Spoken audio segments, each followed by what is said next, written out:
Hello friends, welcome back to another video. और दोस्तों, आज के वीडियो में हम लोग बात करने वाले हैं अल्कोहल, फिनॉल्स एंड ईथर वाले सीरीज़ के लास्ट वीडियो की, जिसमें मैं सिर्फ और सिर्फ आज डिस्कस करूंगा ईथर्स के बारे में। तो अगर आप लोगों को अल्कोहल और फिनॉल्स के बारे में जानना है तो प्लीज़ मैं आपसे गुजारिश करता हूं कि आप मेरे पुराने वीडियोज़ को देख लीजिए। उन दोनों वीडियोज़ का लिंक दे रखा है मैंने ये वाले वीडियो के डिस्क्रिप्शन में, या फिर ऊपर आपको आई बटन में भी वो लिंक देखने को मिल रहा होगा। अगर आपने ऑलरेडी वो वीडियोज़ देखे हुए हैं या फिर आप लोग सिर्फ और सिर्फ ईथर्स के बारे में जानना चाहते हैं तो आप लोग बने रहिए मेरे साथ। मेरा नाम है मुदस्सर, आप देख रहे हैं कीप एजुकेटिंग योरसेल्फ।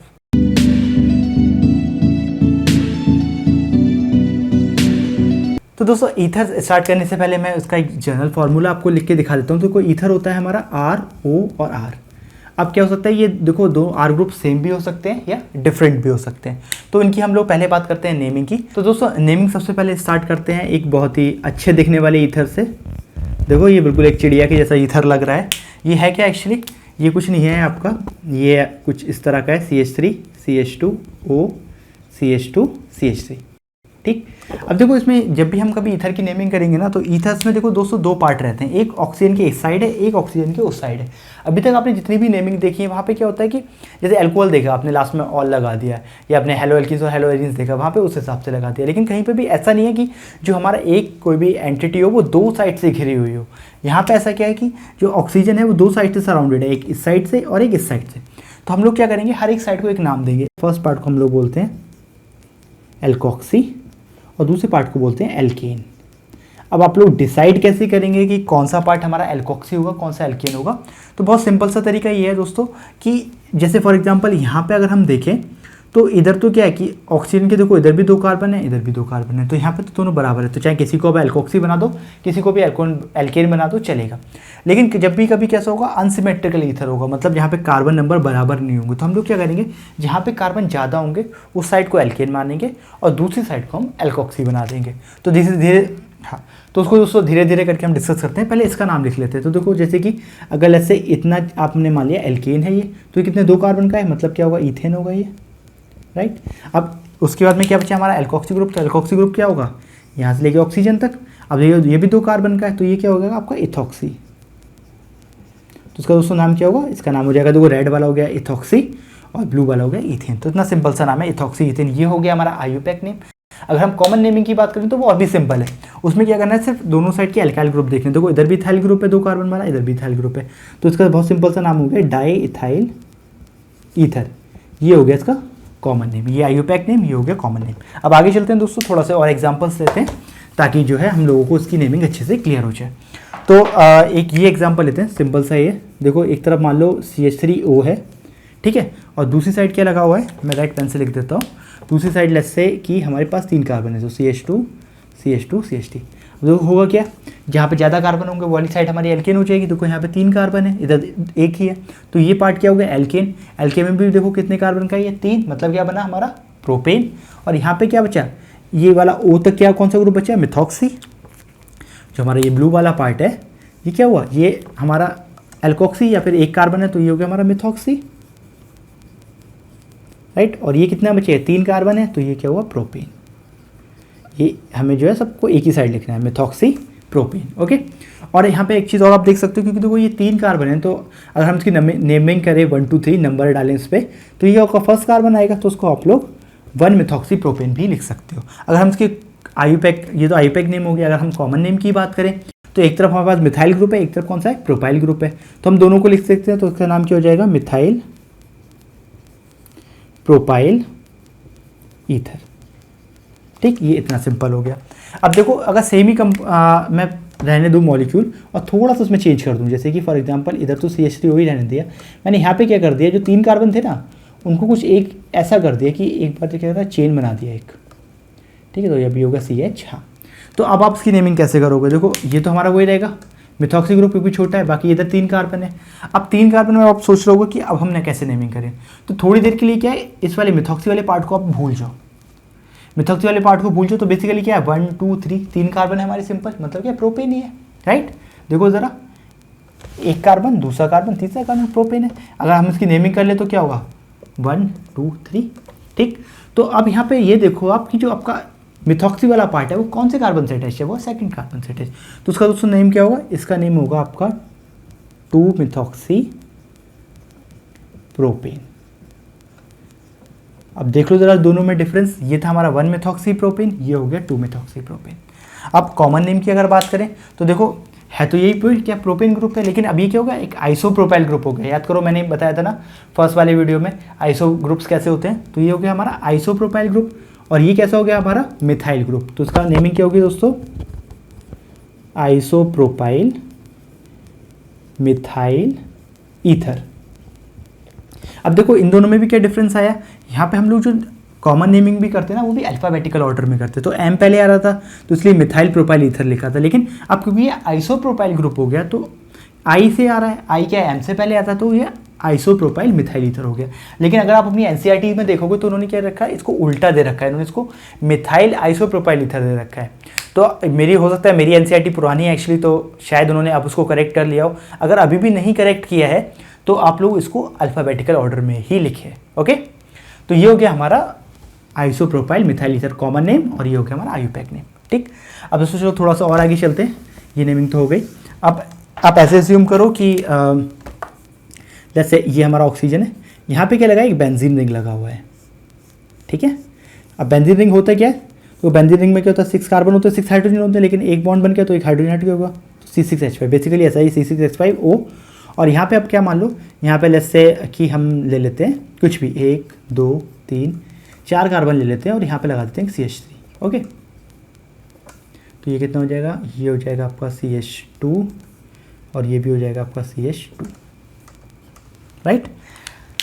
तो इसको मैं हटा देता हूँ। हाँ अब इसकी देखो तो ये में हम कैसे करेंगे दोस्तों, तो यहाँ पे टोटल कितने कार्बन हैं, देखो अगर हम लीनियर चेन की बात करें तो यहाँ पे एक हाइड्रोजन और लगा देते हैं। हाँ तो अगर हम लीनियर चेन की बात करें तो कितने कार्बन है, 1 2 3 4 ही कार्बन है, जबकि बेंजीन रिंग में कितने कार्बन होते हैं, 6 कार्बन होते हैं। तो बड़ा वाला कौन सा हुआ, एल्केन। तो एल्केन वाला पार्ट तो हो गया हमारा, ये जो बेंजीन रिंग है वो हुई हमारी एल्केन वाला पार्ट। अब बाकी के जो क्या बचा, ऑक्सीजन से लेके यहाँ तक का बचा, वो बचा हमारा एल्कोक्सी वाला पार्ट। अब एल्कोक्सी वाले पार्ट में भी देखो क्या है, एक जगह पे क्या रहा है, मिथाइल ग्रुप आ रहा है। तो एल्कोक्सी वाला पार्ट है तो हम लोग क्या करेंगे, इसकी नेमिंग ऑक्सीजन जो नंबरिंग करेंगे वो हम ऑक्सीजन से स्टार्ट करेंगे। मतलब ये वाला कार्बन जो है आपका, इस पर देखो यहाँ पे दोस्तों 1 नंबर आएगा, इस पर 2 नंबर आएगा, इस पर 3 आएगा, इस पर 4 आएगा। तो हम लोगों को इसको क्या समझ में आया, हमें ये समझ में आया कि जो हमारे थर्ड पोजीशन है उस पर मिथाइल ग्रुप, तो उसका जो हम नाम होगा हमारा वो होगा हमारा 3 मिथाइल, और कितने कार्बन है, 4 कार्बन है तो ब्यूटॉक्सी, क्योंकि ये पूरा देखो O जुड़ जाता तो ऑक्सी बन गया ना। तो थर्ड पोजीशन में मिथाइल था तो 3 मिथाइल ब्यूटॉक्सी। अगर मान लो ये मिथाइल ग्रुप नहीं होता तो सिंपली क्या होता, ब्यूटॉक्सी।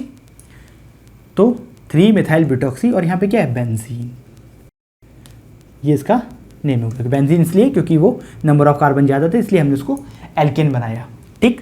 तो ये हुआ 3 मिथाइल ब्यूटॉक्सी बेंजीन। अब और एग्जांपल की बात कर लेते हैं दोस्तों, ऐसे मानो कि जैसे आपका 2 कार्बन है CH2 इसके साथ में ये लगा हुआ है, ओके। अब देखो यहाँ पे क्या हो रहा है दोस्तों, यहाँ पे 2 आ रहे हैं, मतलब एक तरह से डबल ईथर बन रहा है।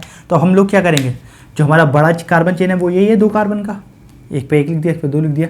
तो फर्स्ट वाले कार्बन पे क्या है, मिथॉक्सी ग्रुप है, एक दूसरे वाले कार्बन पे मिथॉक्सी ग्रुप है। तो इसका मतलब क्या हुआ, इसका आयुपैक नेम हुआ 1,2 डाई मिथॉक्सी, और बीच वाली पेरेंट चेन कितने की, 2 कार्बन की, मतलब ईथेन, ओके। सिंपल है।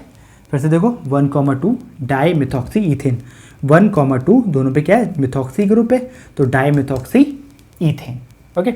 तो ये नेमिंग हो गया। एक नेमिंग और करवा देता हूँ मैं, तो आपकी एनसीईआरटी की जितनी भी नेमिंग दे रखी है ईथर्स की वो खत्म हो जाएगी।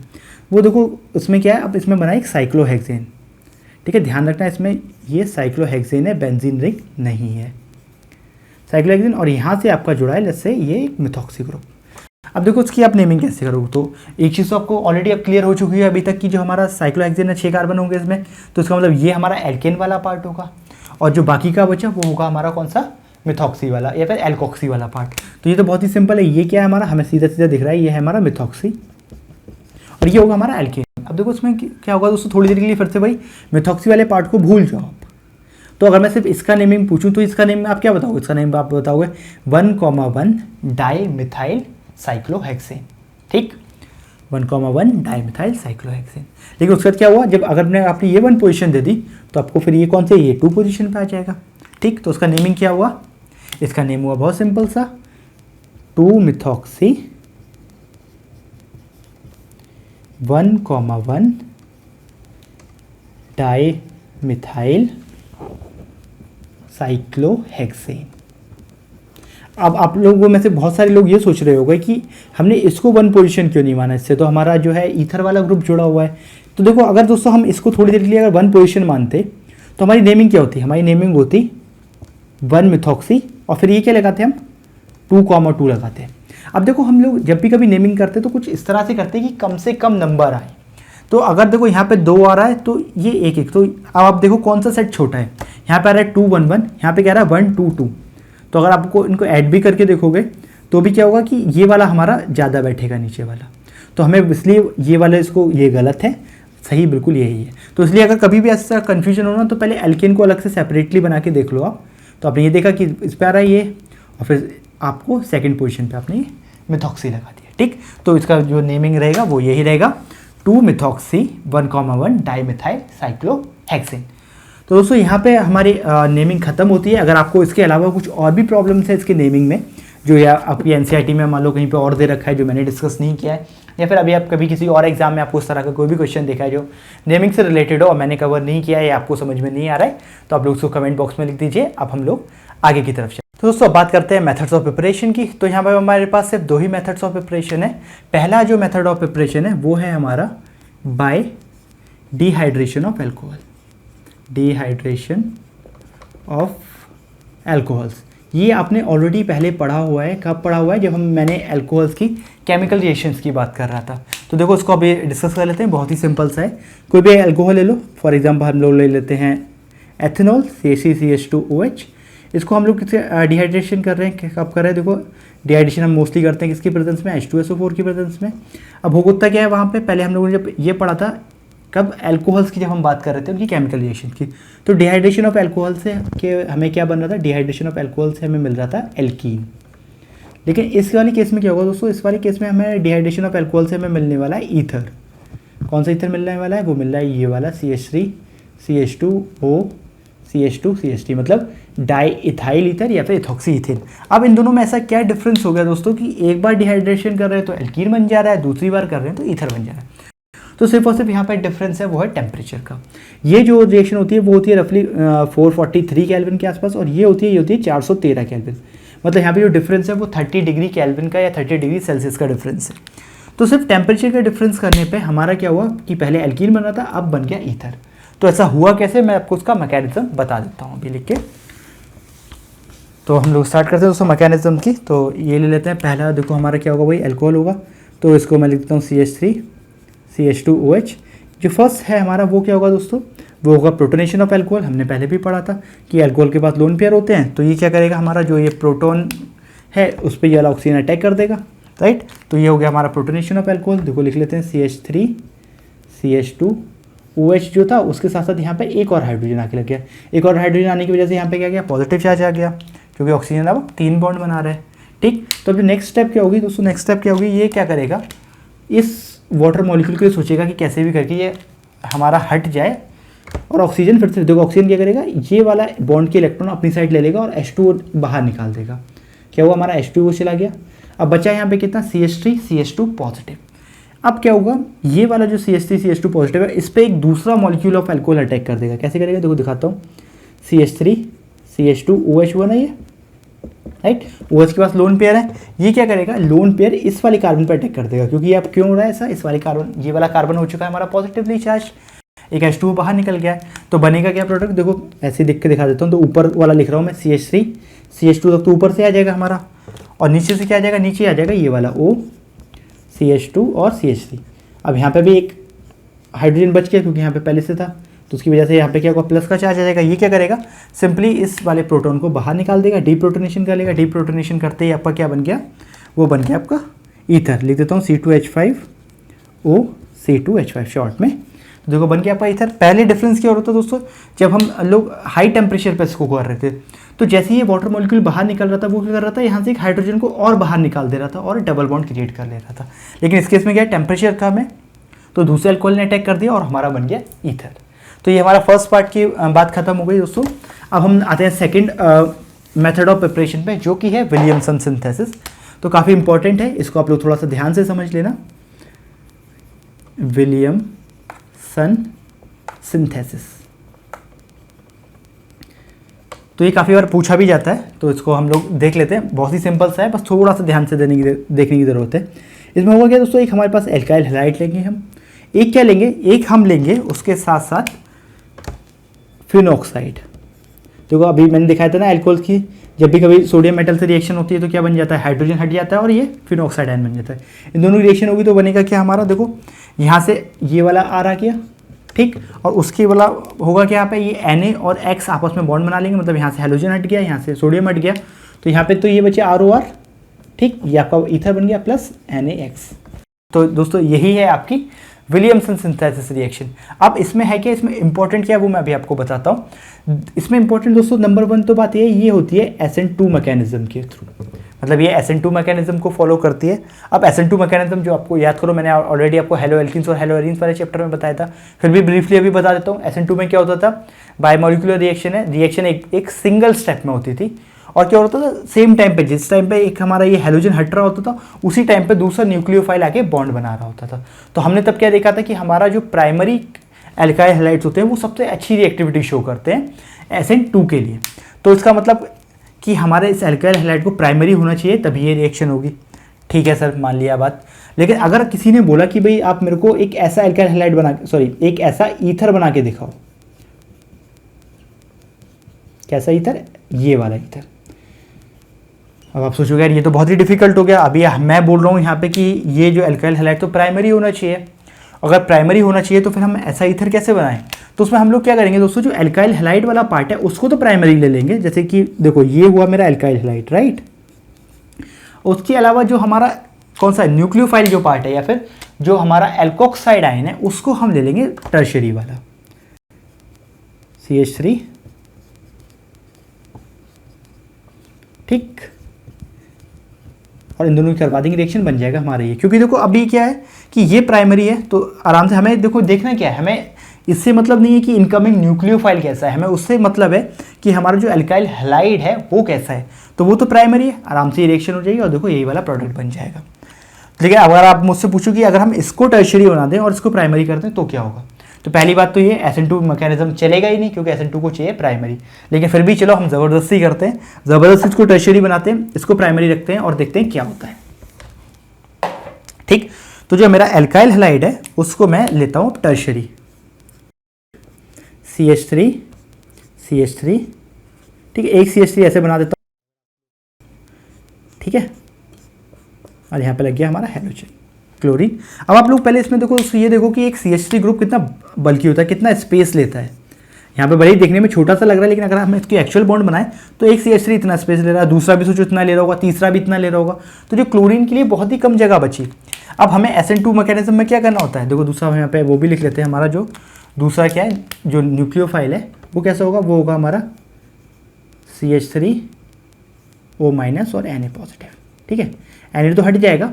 तो जो O- जब इस पर अटैक करेगा तो क्या करेगा, सिर्फ बहुत ही कम जगह मिलेगी उसको ऐसी कि वो इस कार्बन से आगे बॉन्ड बना पाए, क्योंकि बाकी सारी जगह तो दोस्तों क्या है कि CH3 ने ऑक्यूपाई कर रखी है, राइट। तो इस केस में क्या होगा, हमारा ये तो बनेगा नहीं, कुछ और ही बन जाएगा। इस केस में हमारा रिएक्शन जो फॉलो करेगी वो SN2 मैकेनिज्म ना फॉलो करके वो डीहाइड्रोहैलोजिनेशन को फॉलो करेगी, या फिर बीटा एलिमिनेशन, जो मैंने आपको पहले समझाया था। फिर भी ब्रीफली समझ लेते हैं, बीटा एलिमिनेशन में क्या होता था, हैलोजन जाता था प्लस जिस कार्बन से हैलोजन अटैच होता था उसके बराबर वाला कार्बन कौन सा, बीटा कार्बन, बीटा कार्बन से कोई भी एक हाइड्रोजन चला जाता था और एक एल्कीन बन जाता था। तो ये क्या करेगा, सिर्फ बीटा एलिमिनेशन शो करेगा। देखो तो क्या प्रोडक्ट बनेगा हमारा, ये कार्बन था, इस पर CH3 एज इट इज रहेगा, ये वाला CH3 भी एज इट इज रहेगा। इसने क्या करा, देखो अपना हाइड्रोजन हटाया और एक यहाँ से हाइड्रोजन हटा दिया, तो यहाँ पे क्या हुआ, डबल बॉन्ड CH2, एक आपका एल्कीन बन गया, ठीक, एल्कीन बन गया। उसके साथ साथ अभी क्या होगा, देखो यहाँ से एक हाइड्रोजन निकला था, वो कर लेगा NAC रिएक्शन, क्या बना लेगा आपका NaCl। अब क्या बचा, CH3O- बचा, वो एक हाइड्रोजन को ले लेगा और हमारा बना लेगा एक एल्कोहल, कौन सा, CH3OH। तो दोस्तों अब देखो कितना डिफरेंस आ गया कि अगर आपने एल्काइल हैलाइड प्राइमरी लिया था तो मस्त SN2 रिएक्शन हुई आपकी और बन गया आपका ईथर। लेकिन जब आपने एल्काइल हैलाइड टर्शियरी ले लिया तो कौन सी हो गई, डिहाइड्रोहैलोजिनेशन या फिर बीटा एलिमिनेशन रिएक्शन हुई और आपका बन गया एल्कीन। ओके, तो यही बहुत सिंपल सा इतना था विलियमसन सिंथेसिस में। इसमें एक पार्ट थोड़ा सा और बचा है दोस्तों, अगर आपको ऐसा बनाना है, एरोमेटिक वाले ईथर बनाने हैं तो आप क्या करोगे, फॉर एग्जांपल आपको एनिसॉल ही बनाना है तो आप कुछ मत करो, ये वाला जो है फॉर एग्जांपल जैसे इसको आप ले लो क्या चीज़, ये सोडियम ये सोडियम फिनोक्साइड आयन बना दो और इसकी रिएक्शन किससे करवा दो, आप करवा दो कुछ भी CH3Cl से, तो होगा क्या Cl यहाँ से हट जाएगा, Na यहाँ से हट जाएगा, क्या बचेगा हमारा NaCl, और जो दूसरा क्या बचेगा वो ये बचेगा OCH3। ठीक, ये बन गया हमारा एनिसॉल या फिर मिथाइल फिनाइल ईथर, राइट। तो ये था हमारा, इनसे फॉलो वही हो रहा है क्या, हमारा विलियमसन सिंथेसिस रिएक्शन फॉलो हो रही है। और देख लो एल्काइल हैलाइड हमने प्राइमरी ही बनाया है। ओके, तो दोस्तों यहाँ पे हमारा methods of preparation of ethers खत्म हो गया। अब हम थोड़ी सी बात कर लेते हैं इसकी फिजिकल प्रॉपर्टीज़ की। फिजिकल प्रॉपर्टीज़ में हम लोग किसकी बात करेंगे, हम लोग उसकी बात करेंगे melting point and boiling point की पहले बात करते हैं। तो देखो होता क्या है ईथर का, अगर हम देखो एक जनरल ईथर लिखते हैं वो क्या होगा CH3OCH3, ये जनरल ईथर हो गया। ऐसे ही जनरल अल्कोहल लिख लेते हैं, फॉर एग्जाम्पल CH3OH। अब देखो दोस्तों दोनों में बड़ा डिफरेंस क्या है, बड़ा डिफरेंस ये है कि ये जो है जैसे जो अल्कोहल होता था वो क्या कर सकता था, खुद से हाइड्रोजन बॉन्ड बना सकता था। मतलब कि जैसे कि ये दो अल्कोहल और ऑक्सीजन, ये वाला बॉन्ड है कौन सा, ऑक्सीजन और हाइड्रोजन वाला, इस पर पार्शियल पॉजिटिव चार्ज आता था, इस पर पार्शियल नेगेटिव आता था। ये क्या करता था, दूसरे मॉलिक्यूल ऑफ अल्कोहल से, जैसे फॉर एग्जांपल ये हो गया आपका, ये मान लो आपका दूसरा अल्कोहल था, इससे यहाँ पे हाइड्रोजन बॉन्ड बन जाता था। लेकिन इस केस में क्या होगा, देखो ऑक्सीजन है उसके बराबर क्या, दोनों सेम इलेक्ट्रोनेगेटिविटी वाले ग्रुप हैं, इधर भी, और यहाँ पे डायरेक्ट ऑक्सीजन की कनेक्शन में तो कोई हाइड्रोजन है नहीं, तो ये मॉलिक्यूल कभी भी खुद से हाइड्रोजन बॉन्ड्स नहीं बना पाएगा। जब ये खुद से हाइड्रोजन बॉन्ड नहीं बना पाएगा तो उसका melting point and boiling point दोनों के दोनों अल्कोहल से कम होगा। तो ये तो बात हो गई इनकी मेल्टिंग और बॉइलिंग पॉइंट्स की। अब बात करते हैं दोस्तों सॉल्युबिलिटी की। तो क्या है, ईथर्स वाटर में सॉल्युबल जरूर होते हैं। देखो सॉल्युबल क्यों होते हैं, उसलिए होता है जैसे हम वाटर मॉलिक्यूल लिखते हैं, ये मैंने वाटर मॉलिक्यूल लिख दिया। अब देखो ये वाटर पे तो होता है ना चार्ज, ऑक्सीजन पे वही डबल डेल्टा नेगेटिव और दो हाइड्रोजन पे डेल्टा पॉजिटिव और डेल्टा पॉजिटिव, तो यहाँ पे हाइड्रोजन बॉन्ड बन जाएगा। क्यों, क्योंकि यहाँ पे हाइड्रोजन एक ऐसा है जिस पे ऑलरेडी डेल्टा पॉजिटिव चार्ज है और ऑक्सीजन से बना लेगा, लेकिन ये खुद से नहीं बना पाते हैं। तो which means it will be soluble in water and it will have less melting point and less boiling point as compared to alcohols. तो दोस्तों ये तो बात हो गई। और इनकी एक और खास बात वो होती है, क्योंकि अब देखो आपने इसमें क्या ध्यान से देखा कि अगर हम एल्कोहल और इन दोनों को देखें, एल्कोहल एक ऐसे सॉल्वेंट्स है जो कभी भी प्रोटॉन डोनेट कर सकते हैं, इसलिए एल्कोहल्स को कैसा बोला जाता है, प्रोटिक सॉल्वेंट्स बोला जाता है। लेकिन प्रॉब्लम क्या होती है दोस्तों, कभी कभी एल्कोहल्स होने की, प्रोटॉन देने की वजह से ये सॉल्वेंट थोड़े ज़्यादा रिएक्टिव हो जाते हैं। तो दोस्तों अगर आपको एक ऐसा सॉल्वेंट नहीं चाहिए जो कि आपको हाइड्रोजन आयन प्रोवाइड कर सके, तो हम लोग ईथर्स को यूज़ करते हैं। तो ईथर्स कैसे हैं, हमारे एप्रोटिक सॉल्वेंट है, एप्रोटिक सॉल्वेंट। किसी को ये एच आयन इनके पास है ही नहीं डोनेट करने के लिए, क्योंकि जो भी हाइड्रोजन है वो कार्बन से अटैच है, वो कार्बन से अटैच हाइड्रोजन कभी भी एच आयन के फॉर्म में लूज नहीं कर सकता ये, तो इसलिए है हमारा एप्रोटिक सॉल्वेंट और इसी वजह से ये बहुत अच्छा सॉल्वेंट है। तो दोस्तों अब बात कर लेते हैं chemical reactions given by ethers. तो ये और भी सिंपल वाला पार्ट है, क्योंकि देखो एक मैं जनरल ईथर आपको बना के दिखा देता हूँ, ROR। अब जैसे कि हमने अल्कोहल के केसेस में देखा था दोस्तों, वो क्या था, ROH था, ये था अल्कोहल हमारा। तो जहाँ पे केमिकल रिएक्शन दो तरीके से हो रही थी, जब ऑक्सीजन और हाइड्रोजन के बीच का बॉन्ड ब्रेक हो रहा था और जब ऑक्सीजन और कार्बन के बीच का बॉन्ड ब्रेक हो रहा था। लेकिन इसमें क्या है, इसमें दोस्तों ऐसा है ही नहीं। इसमें क्या है कि दोनों साइड ऑक्सीजन और कार्बन का ही बॉन्ड बन रहा है, तो बेसिकली जो भी बॉन्ड ब्रेक होगा वो होगा ऑक्सीजन और कार्बन के बीच का, और इसलिए हमें ज़्यादा रिएक्शन नहीं पढ़नी पड़ेगी। ठीक, तो पहले हम लोग रिएक्शंस लिखते हैं। पहली हमारी रिएक्शन है दोस्तों, रिएक्शन विद HX या फिर आप क्या बोल लीजिए इसको, हाइड्रोजन हैलाइड। तो लिख लेते हैं, एक ईथर लिख लेते हैं, देखो ROR होगा, इससे हमने रिएक्शन करवा दिया HX से। अब होगा क्या, फिर से भाई देखो कोई भी एक बॉन्ड ब्रेक कर दो, जब एक बॉन्ड ब्रेक कर दो क्या बचेगा यहाँ पे R, और R के साथ में क्या बन जाएगा X, तो क्या बनेगा वो आपका RX, और दूसरा कितना बचे RO, उसके साथ हाइड्रोजन लग जाएगा तो वो बन जाएगा अल्कोहल। ठीक, बहुत ही सिंपल सा हुआ ये। अब यहाँ पे ध्यान रखने वाली बात क्या है कि अगर हम एक R एरोमेटिक बनाते हैं, ठीक है, जैसे कि फॉर एग्जांपल फिनॉल बना दिया मैंने यहाँ पे, मतलब बेंजीन वाला, ठीक, ये एनिसॉल बना दिया। अगर आप हम इसके HX से करेंगे तो आप लोगों को ध्यान क्या रखना है, ध्यान ये रखना है कि कभी भी धोखे से भी ये वाला बॉन्ड हम ब्रेक नहीं करेंगे। क्यों नहीं करेंगे, याद करो फिनॉल्स वाले पार्ट में मैंने आपको क्या बताया था कि ऑक्सीजन पे लोन पेयर होते हैं, ये बॉन्ड इधर आ जाता है तो यहाँ पे क्या बना लेता है, एक डबल बॉन्ड बना लेता है, बाकी का फिर जो चार्ज है वो रेजोनेंस में चला जाता है, विच मीन्स ये जो एक पार्शियल डबल बॉन्ड कैरेक्टर को शो करता है ये वाला बॉन्ड, इसलिए इस वाले बॉन्ड को पर्टिकुलरली ब्रेक करना बहुत मुश्किल है। तो हम लोग क्या करेंगे यहाँ पे कि ये वाला बॉन्ड ब्रेक करेंगे, कौन सा, ऑक्सीजन और हमारा लीनियर कार्बन के बीच का, ना कि एक बेंजीन रिंग के बीच में। ठीक, तो बनेगा क्या, बनेगा भाई बहुत ही सिंपल है, ये यहाँ से हट जाएगा तो जो हमारा क्या बन जाएगा, ये ये जो O था इसका हाइड्रोजन आके लग जाएगा तो ये फिनॉल बन जाएगा और ये हमारा RX बन जाएगा। ठीक दोस्तों, बहुत ही सिंपल है, कुछ इसमें इतना खास है नहीं। लेकिन अब प्रॉब्लम कब शुरू होगी? प्रॉब्लम दोस्तों आपको तब शुरू होगी जब इसमें से एक R ग्रुप अलग हो जाए। जैसे अभी मैंने दोनों R ग्रुप सेम बता दिए तो आपने क्या किया, आप मदद से किसी भी R ग्रुप के साथ हाइड्रोजन लगा दिया, किसी भी R ग्रुप के साथ हमारा हाइड्रोजन लगा दिया। लेकिन अगर कभी लेट्स से ऐसा केस आया क्या, CH3O और लेट्स से यहाँ पे हमारा C2H5, ठीक है, ये क्या हो गया आपका इथाइल मिथाइल ईथर। अगर अब इसके आप हाइड्रोजन हैलाइड से रिएक्शन करवाओगे तो अब क्या करोगे? अब बताओ कौन सा वाला बॉन्ड के साथ में क्या लगाओगे, कि हमारा ये वाला बॉन्ड ब्रेक करोगे पहले या ये वाला बॉन्ड ब्रेक करोगे? तो उसके लिए मैं क्या करता हूँ, मैं इसके लिए आपके हाँ, तो दोस्तों ये समझाने के लिए मैं आपको इसका मैकेनिज्म लिख के दिखाता हूँ, फिर आपको बताऊँगा कि इस केस में हम लोग क्या करेंगे। तो लिख लेते हैं यहाँ पे, तो यही वाला अल्कोहल लेते हैं दोस्तों, सॉरी यही वाला ईथर लेते हैं, कौन सा CH3O और इससे यहाँ पे कितना है आपका C2H5। ओके, इसकी हम रिएक्शन करवा रहे हैं फॉर एग्जांपल मान लीजिए HI से। ठीक, हाइड्रोजन आयोडाइड हो गया ये। अब देखो फर्स्ट स्टेप में दोस्तों क्या होगा, फर्स्ट स्टेप वही होगा कि यहाँ पे जो हमारा ऑक्सीजन है वो प्रोटोनेट हो जाएगा, मतलब ये हमारे हाइड्रोजन पर अटैक कर देगा। हाइड्रोजन पर अटैक कर देगा तो बनेगा क्या, बनेगा देखो ये CH3O और यहाँ पे क्या था C2H5 था, यहाँ पे आके एक लग गया आपका हाइड्रोजन। जब हाइड्रोजन लग गया तो यहाँ पे क्या हुआ, प्लस का चार्ज आ गया। आपको पता ही है कि प्लस का चार्ज आने की वजह से इसमें प्रॉब्लम हो गई यहाँ पे। और इधर बचा क्या था, बचा था आपका I-। ठीक, अब I- के साथ में क्या है, अब वो कोई ना कोई ये क्या करेगा, देखो ऑक्सीजन अपना चार्ज हटाने के लिए या तो ये वाला बॉन्ड ब्रेक करेगा या ये वाला बॉन्ड ब्रेक करेगा। जो सा भी बॉन्ड ब्रेक करेगा वहाँ पे प्लस का चार्ज आ जाएगा, I उससे जाके लग जाएगा। अब I सोच रहा होगा यहाँ पे कि मैं क्या करूँ यार, इसको मैं थोड़ा CH2 को थोड़ा सा अच्छे से लिख देता हूँ, C2H5 को CH2 CH3। ठीक, तो अभी आई सोच रहा होगा कि मैं क्या करूं, किसके पास में जाऊं, ये वाले की तरफ जाऊं या ये वाले की तरफ जाऊं। तो होगा क्या दोस्तों, देखो चाहे ये वाला कार्बन लो आप या ये वाला लो, दोनों के दोनों कैसे हैं, दोनों के दोनों है प्राइमरी कार्बन।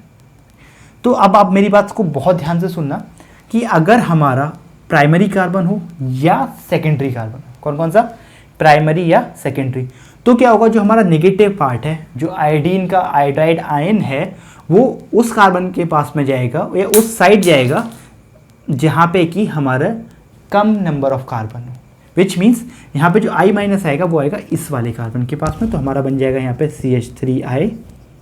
और बाकी का ये जो बचा इस पे तुम्हारा क्या, देखो आपको दिख ही रहा है, ये हमारा रह गया सिंपल सा एल्कोहल। ठीक, CH3 CH2OH। ओके, तो ये चीज़ बहुत ज़्यादा इंपॉर्टेंट है। यही अगर क्या होता दोस्तों, यहाँ पे प्राइमरी सेकेंडरी ना कोई टर्शरी होता तो क्या होता, तो आई क्या करता, उस टर्शरी वाले के पास में जाता। अब ऐसा हो क्यों रहा है मैं आपको बताता हूँ। देखो यहाँ पे ये क्या कर रहा है, यहाँ पे अभी ये SN2 मैकेनिज्म को फॉलो कर रहा है, तो इसलिए क्या कर रहेगा आपका कि आराम से ऐसा देखेगा कि मैं इजी किधर चला जाऊँ, तो इधर इसको पड़ेगा प्राइमरी, अगर दोनों प्राइमरी हैं तो कम वाले कार्बन के पास में, तो ये हो गया। अगर इसी में क्या होता, हमारा एक टर्शरी होता तो वो वहाँ पे जाता। उससे पहले मैं आपको एक और बात समझाना चाहता हूँ। तो यहाँ पे हमने HI जो लिया था वो कम कॉन्सेंट्रेशन में लिया था। अगर हम यहाँ पे क्या करें, फिर से HI ले लें, मतलब अगर लेट्स से हमने हाई कॉन्सेंट्रेशन में अगर HI लिया होगा और थोड़ा सा रिएक्शन को हीट कर दें, तो क्या होगा कि ये तो प्रोडक्ट बन गया, ये जो एल्कोहल बनी इस पर फिर से वो अटैक हो जाएगा। मतलब जो एल्कोहल थी देखो क्या थी हमारी CH3 CH2OH, इस पर फिर से क्या करेगा, हमारा वही HI वाला अटैक हो जाएगा और ये एल्कोहल हो जाएगी हमारी प्रोटोनेट। जब ये एल्कोहल प्रोटोनेट हो जाएगी तो क्या बनेगा इस पर, CH3 CH2OH तो पहले से था, एक हाइड्रोजन और आके लग गया, उसकी वजह से प्लस चार्ज आ गया। तो प्लस चार्ज आने की वजह से होगा क्या कि यहाँ पे water molecule as it is बाहर निकल जाएगा, मतलब वाटर हट जाएगा और I- आ जाएगा यहाँ पे, तो आपका फिर से क्या बन जाएगा CH3 CH2I। लेकिन ध्यान देने वाली बात क्या है, ये तभी बनेगा जब हम HI बहुत ज़्यादा कॉन्सेंट्रेशन में ले रहे हो प्लस टेम्परेचर बढ़ा दें, तो हमारी क्या होगा कि दोनों के दोनों एल्काइल हैलाइड बन गए। देखो एक ये वाला एल्काइल हैलाइड बन गया, ये वाला एल्काइल हैलाइड बन गया। लेकिन नॉर्मली क्या होगा कि अगर आपको सिर्फ रिएक्शन दे रखी है तो आपको सिर्फ और सिर्फ यहाँ तक ही सॉल्व करना है, इससे आगे सॉल्व करने की ज़रूरत नहीं है। उन्होंने मेंशन कर रखा है कि जो HI है वो हाई कॉन्सेंट्रेशन में और हम रिएक्शन को हाई टेम्परेचर में कर रहे हैं, तो ये बनेगा, उसके साथ साथ ये बन जाएगा। तो बेसिकली जो उसके एंड प्रोडक्ट बनेगा इसका दोनों का, वो दोनों के दोनों बन जाएंगे एल्काइल हैलाइड। जब हम कम कॉन्सेंट्रेशन लेंगे तो क्या बनेगा, एक एल्काइल हैलाइड बनेगा और एक आपका बन जाएगा एल्कोहल। ओके, तो दोस्तों ये तो अब हमारा क्या, हम लोग बात कर रहे थे कि जब हमारा ये दोनों के दोनों ग्रुप कैसे थे, प्राइमरी थे। अगर हम वही अब टर्शरी वाला केस दिखाते हैं, टर्शरी वाले केस के लिए देखो ऐसा ले लेते हैं, एल्काइल हैलाइड, सॉरी एक ऐसा ईथर ले लेते हैं, देखो ये वाला ईथर ले लेते हैं, CH3 देखो टर्शरी हो गया, एक साथ में ऑक्सीजन लगा, एक यहाँ पे ये वाला है प्राइमरी। तो जब भी कभी अब इसकी HI से होगी तो पहला वही होगा, ये प्रोटोनेट हो जाएगा, ये प्रोटोनेट हो गया। उसके बाद में क्या होगा कि जो अब हमारा आई आके लगेगा वो लगेगा टर्शरी वाले के पास में,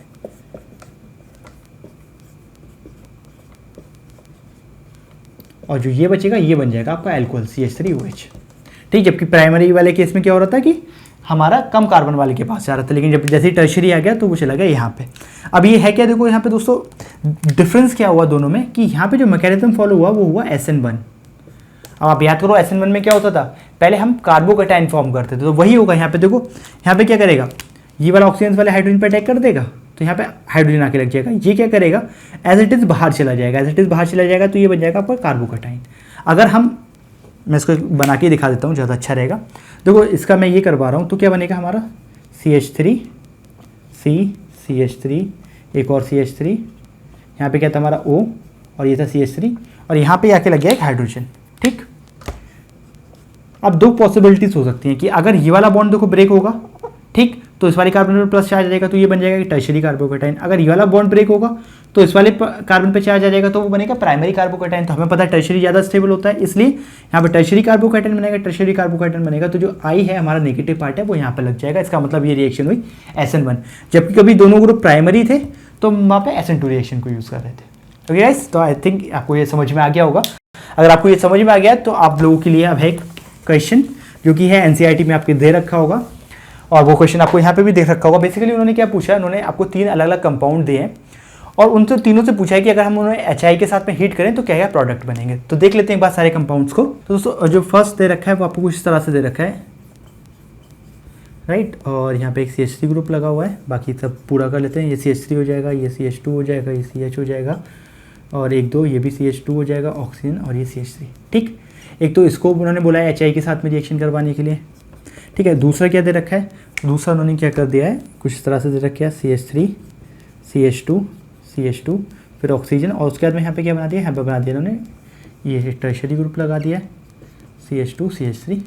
ठीक, इससे बोला है कि अगर हम इसको HI से रिएक्शन करवाएं तो क्या बनेगा। और दोस्तों थर्ड वाला दे रखा है वो कुछ इस तरह से दे रखा है कि एक बेंजीन रिंग है, उससे CH2 अटैच्ड है, उससे ऑक्सीजन, और उससे फिर एक और बेंजीन रिंग। तो तीनों के केस में पूछा है कि अगर हम इसकी सबकी HI से रिएक्शन करवाएं तो हमारा क्या क्या प्रोडक्ट बनेगा। तो दोस्तों वही वाली बात जो मैं आपको समझा रहा था इतनी देर से, कि यहाँ पे देखो क्या है कि ये ऑक्सीजन के साइड वाली ग्रुप कैसे है, ये भी प्राइमरी ग्रुप है और ये भी प्राइमरी है, क्योंकि देखो फर्स्ट कार्बन पे देखो ना कितने कार्बन बॉन्ड बन रहा है, सिर्फ एक ही बन रहा है इसके साथ में, बाकी तो 2 हाइड्रोजन ही है, तो दोनों की दोनों प्राइमरी हुआ। जब दोनों की दोनों प्राइमरी हो तो आई कहाँ पे जाएगा, कम वाले के पास में, तो यहाँ पे क्या बनेगा CH3I, और बाकी की ये जो बनेगी इससे अल्कोहल बन जाएगा। ठीक, तो ये वाला बॉन्ड ब्रेक होगा यहाँ पे, ये वाला कार्बन वाला ये वाला बॉन्ड ब्रेक होगा। जब अब देखो यहाँ पे क्या हो रहा है, यहाँ पे 2 ग्रुप हैं, ये वाला प्राइमरी है, ये कौन सा है ऑक्सीजन की साइड वाला टर्शरी, तो आई जो आएगा वो आएगा टर्शरी वाले पे।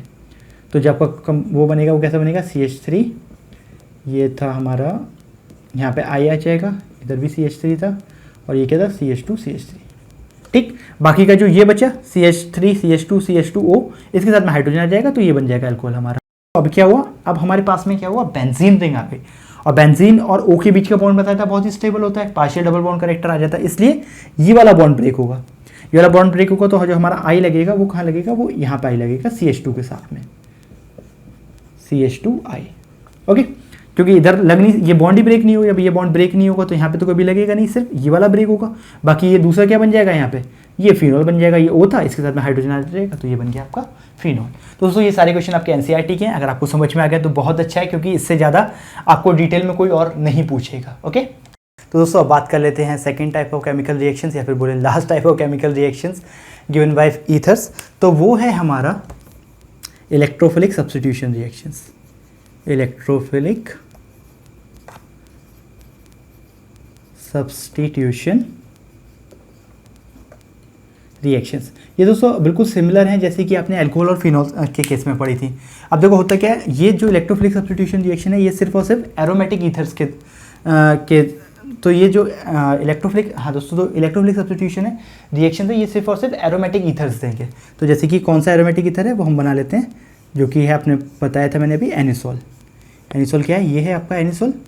अब देखो ये एरोमेटिक ये इलेक्ट्रोफिलिक सब्स्टिट्यूशन रिएक्शन क्यों देगा, क्योंकि देखो इसके बाद ऑक्सीजन के पास लोन पेयर होते हैं, ये इधर चला जाएगा, जब ये इधर चला जाएगा तो होगा क्या कि यहाँ पे एक आपका बॉन्ड हटाना पड़ेगा, तो आपके माइनस चार्ज डेंसिटी घूमने लगेगी, कहाँ कहाँ जाएगी वो, ऑर्थो पोजीशन पे आएगी, पैरा पे आएगी, फिर ऑर्थो पे आएगी। ये मैंने बिल्कुल फिनॉल्स के केस में जैसा बताया था ना, बिल्कुल वैसा ही है। तो बेसिकली क्या होगा, जो भी हम इलेक्ट्रोफिलिक सब्स्टिट्यूशन रिएक्शन करेंगे वो कहाँ पे प्रोडक्ट्स बनेंगे, ऑर्थो, पैरा, ऑर्थो। तो सिर्फ यही वाले ऑर्थो प्रोडक्ट बनेंगे और पैरा प्रोडक्ट्स बनेंगे। तो वो क्यों बनेंगे, क्योंकि ऑक्सीजन के पास लोन पेयर है और लोन पेयर होने की वजह से वो बेंजीन रिंग को एक्टिवेट कर रहा है इलेक्ट्रोफिलिक सब्स्टिट्यूशन करने के लिए ऑर्थो एंड पैरा पोजिशंस पे। तो उसका इलेक्ट्रोफिलिक सब्स्टिट्यूशन का दोस्तों फर्स्ट पार्ट है वो है आपका हेलोजिनेशन। क्या आपका हेलोजिनेशन, हेलोजिनेशन देखो बहुत ही सिंपल है, फिर से वही एनिसॉल बना लेते हैं हम, ठीक। मान लो ये OCH3, ये आपका बन गया एनिसॉल। अब हेलोजिनेशन करवानी है तो हेलोजिनेशन हम लोग किसके करवाएंगे, ब्रोमीन गैस से, Br2 किसकी प्रेजेंस में करवाएंगे दोस्तों, ये हम लोग लेंगे यहाँ पे इसको इथेनोइक एसिड की प्रेजेंस में, एथेनोइक एसिड। तो एथेनोइक एसिड के प्रेजेंस में रिएक्शन होगी, होगा क्या, सिंपल कुछ भी नहीं है, फिर से वही एनिसॉल बना लो, ओके। ये बन गया एनिसॉल। एक बार पैरा पोजिशन पे Br लगा दो, सॉरी ये है हमारा ऑर्थो पोजिशन, ऑर्थो पोजिशन पे Br लगा दो। दूसरी बार क्या करो, फिर से भाई एनिसॉल बनाओ OCH3 और अब पैरा पोजिशन पे Br लगा दो। तो ये क्या बन गया आपका ऑर्थो ब्रोमो एनिसॉल, ये क्या बन गया आपका पैरा ब्रोमो एनिसॉल। और आपको पता ही है हमेशा जो पैरा वाला प्रोडक्ट्स होते हैं वो ज़्यादा अमाउंट में बनते हैं, इसलिए मेजर होगा, ये माइनर होगा, ठीक। तो ये बिल्कुल कुछ भी इसमें नया नहीं है, जैसा कि हम लोग पहले से कई बार डिस्कस कर चुके हैं, बिल्कुल वैसा ही है। तो ये बात तो कुछ हेलोजिनेशन की। अब हम लोग आगे बात करते हैं, आगे हम लोग बात करेंगे नाइट्रेशन की। तो यहाँ पे लिख लेते हैं क्या, नाइट्रेशन।